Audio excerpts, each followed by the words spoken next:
Lumaki kami sa hirap, kaya kung ano man ang inihahain ni Mama para sa amin, hindi kami nagrereklamo dahil alam namin na ginagawa niya ang lahat para may makain lang kami. Ni minsan, hindi ko siya nakitang nagrereklamo kahit pa iniwan kami ni Papa at pinabaya. Isang araw, nagkasakit ang aking kapatid, ngunit hindi namin siya nadala sa ospital dahil sa wala kaming perang pangbayad para sa pangpa-ospital niya. Lumipas ang isang buwan, nanganak si Mama ngunit kahit isang kusing wala kami. Kaya nangutang kami ng pera para sa pagkapanganak ni Mama. Hindi man lang nagparamdam si Papa sa amin, hindi siya nagpakita sa amin kahit alam niyang nanganak na si Mama. Wala siyang pake sa amin.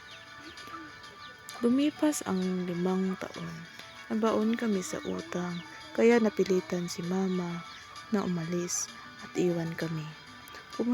Pumunta siya ng ibang bansa para makabayad sa utang namin at mabigyan kami ng magandang buhay.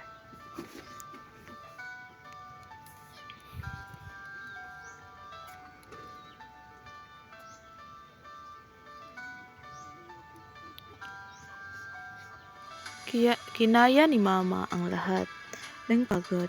Nagsakripisyo siya para sa amin, para sa aming kinabukasan. Liniwan ni Mama sa akin ang pag-aalaga sa mga kapatid ko. Ako ang nagsilbing ina nila nang wala si Mama. Lumipas ang 10 taon, nagdesisyon si Mama na umuwi at dito na lang manirahan kasama kami.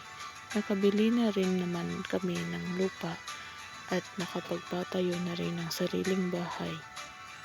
Mas pinili ni Mama na manirahan na lang dito at hindi na muling aalis. Kahit mahirap ang buhay, huwag tayong mawala ng pag-asa.